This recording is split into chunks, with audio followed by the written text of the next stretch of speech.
Assalamualaikum warahmatullahi wabarakatuh. Kami di sini dari kelompok Premium akan menjelaskan tentang sebuah perusahaan telekomunikasi yang di Indonesia yang bernama PT XL Axiata.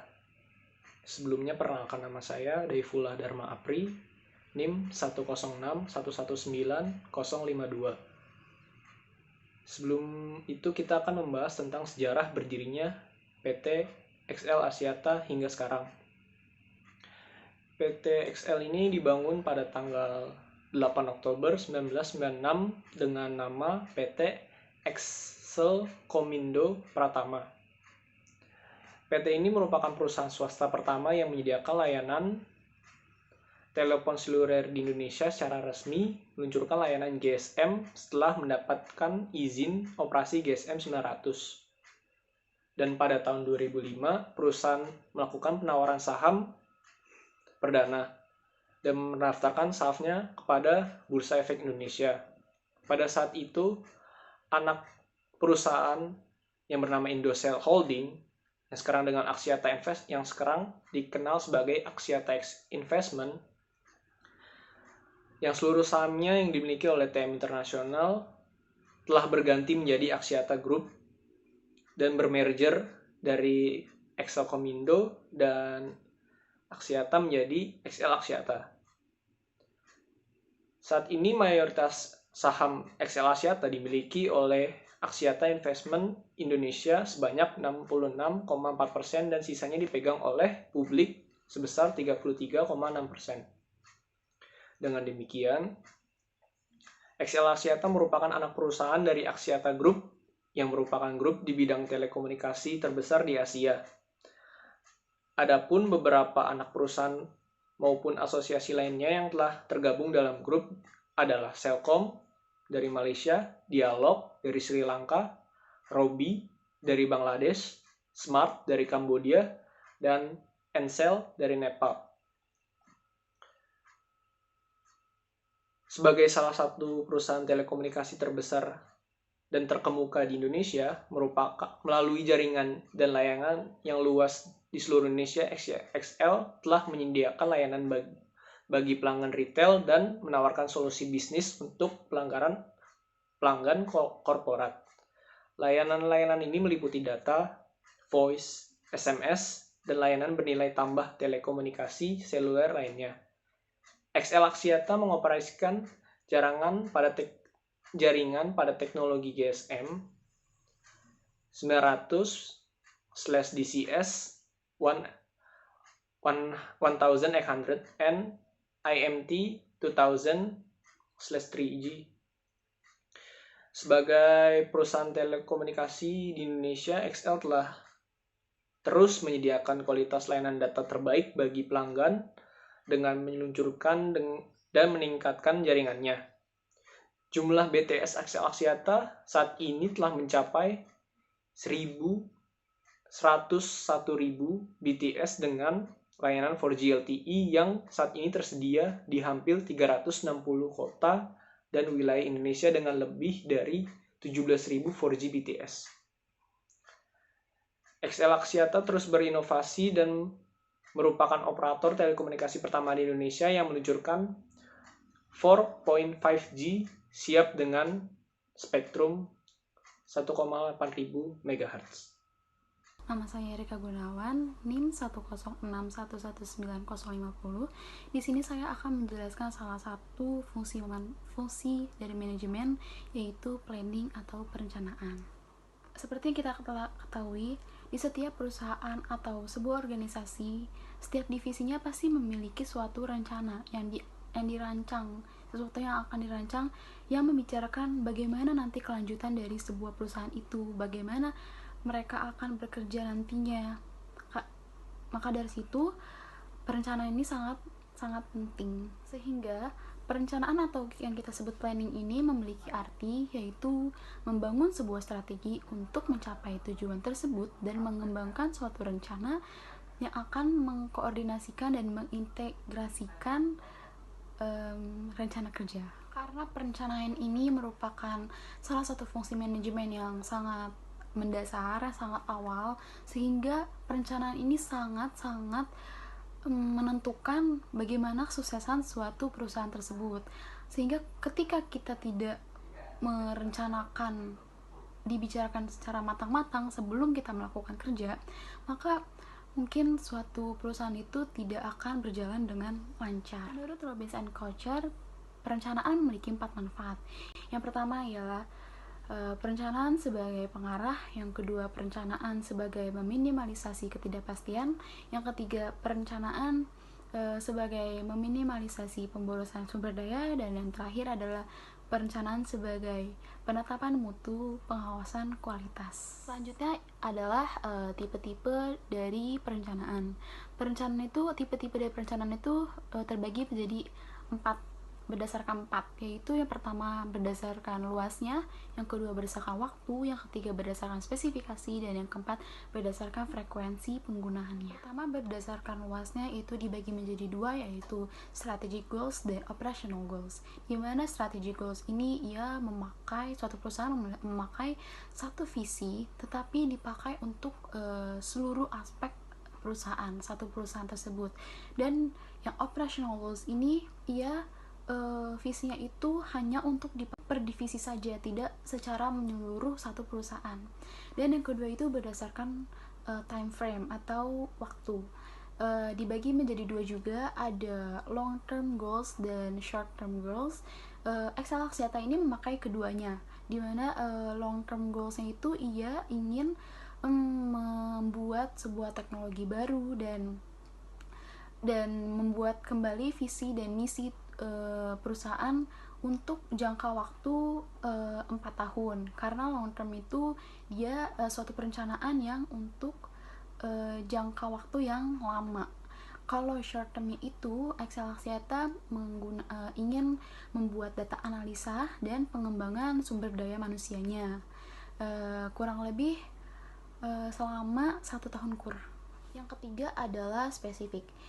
Dibagi menjadi 2 juga, yaitu specific plans dan directional plans. Dimana spesifik sebuah perencanaan itu harus memiliki arti yang benar-benar jelas apa sih yang mau direncanakan, tidak ambigu.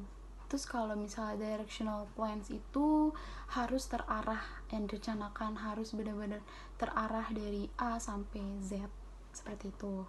Dan yang keempat ini ada yang terakhir ini tentang frekuensi penggunaannya, yaitu terbagi menjadi 2 juga, ada single use plans dan standing plans. Single use plans ini dia dipakai hanya untuk 1 kali kegiatan saja, perencanaan untuk 1 kali kegiatan, dan dia tidak akan dipakai lagi rencananya. Tetapi kalau standing plans dia akan dipakai secara berulang-ulang.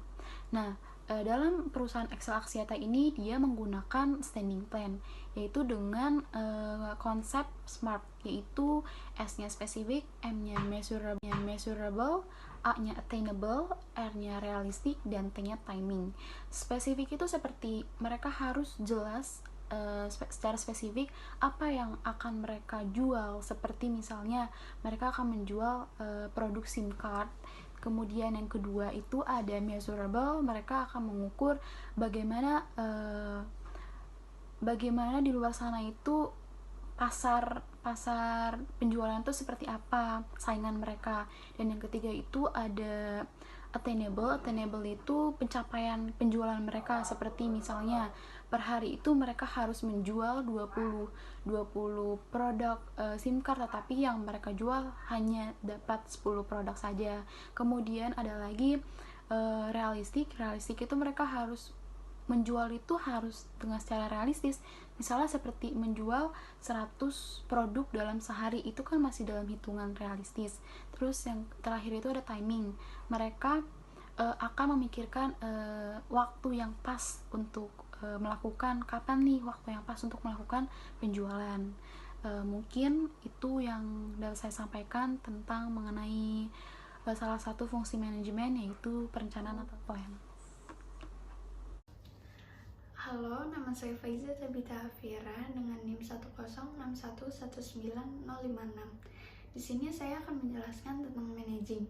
Managing adalah mengelola atau mengurus suatu pekerjaan menjadi lebih tertata dengan melibatkan 2 orang atau lebih.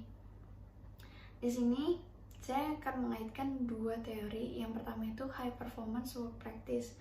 Di dalam teori ini ada beberapa cabang. Yang pertama itu program training untuk mengembangkan pengetahuan dan keterampilan. Di perusahaan ini human resource-nya sangat bekerja, maksudnya mereka selalu mengadakan program training ini setidaknya 2 tahun sekali. Program training ini untuk menjaga karyawan supaya tidak merasa bosan atau jenuh, dan sekalian untuk meningkatkan performa kinerja para karyawannya. Yang kedua ini open communication. Dalam perusahaan ini sangat mengedepankan komunikasi, dan komunikasi di perusahaan ini juga terbuka. Maksudnya terbuka, mereka ini membebaskan karyawan berbicara dengan siapa saja dan menggunakan kata-kata yang slang atau sebagainya, tetapi dengan syarat harus menggunakan tata krama dan sopan santun. Yang ketiga itu ada mempekerjakan orang berdasarkan keahliannya. Di bagian human resource ini selalu membagikan karyawannya atau menempatkan karyawannya di bagian keahliannya. Misalnya kayak ada karyawan yang bagian accounting, dia tuh dimasukinnya di accounting, bukan di bagian desain. Terus ada yang bagian analitik, dia masukinnya di analitik, bukan di accounting, kayak semacam kayak gitu. Terus teori yang kedua itu ada formal groups. Formal groups itu kelompok yang dibuat melalui perusahaan, dan dalam teori ini ada beberapa bagian juga. Yang pertama itu command group.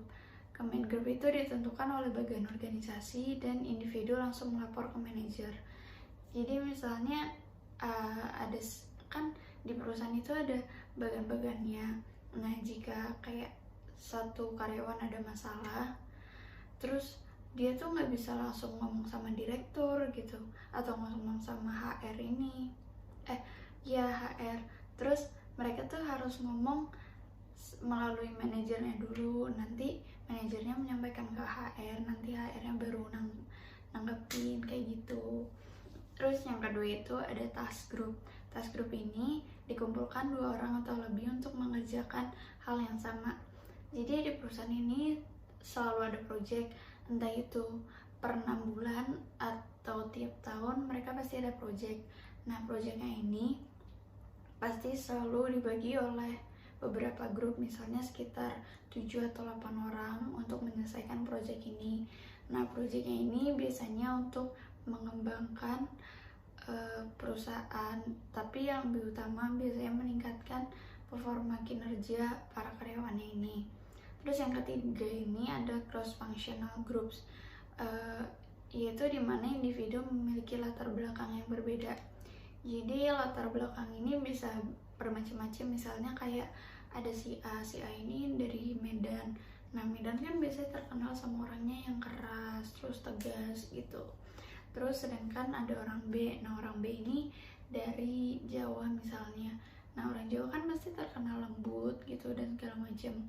Nah, itu tuh orang A sama orang B tuh harus kerjasama gitu. Mereka tuh harus bisa menempatkan dirinya mereka gitu. Atau misalnya lulusan kayak yang A lulusan dari negeri, atau yang B terus dari swasta gitu. Pokoknya dari latar belakang yang berbeda kayak gitu. Oke. Nama saya Khalilullah, NIM 106-119054. Lanjut ke struktur organisasi. Dalam struktur organisasi PT XL Axiata, yang berada posisi paling atas ialah pemegang saham, dewan komisaris, dan direksi yang bertanggung jawab kepada pemegang saham. Dalam struktur PT XL Axiata tersebut ada 6 divisi yang bertanggung jawab langsung kepada direksi. Yang pertama ialah service, customer marketing, finance, corporate affairs, commerce, dan pasdir office. Jadi divisi yang akan kami teliti ialah pada bagian corporate affairs, lebih tepatnya di bagian human capital and facility management.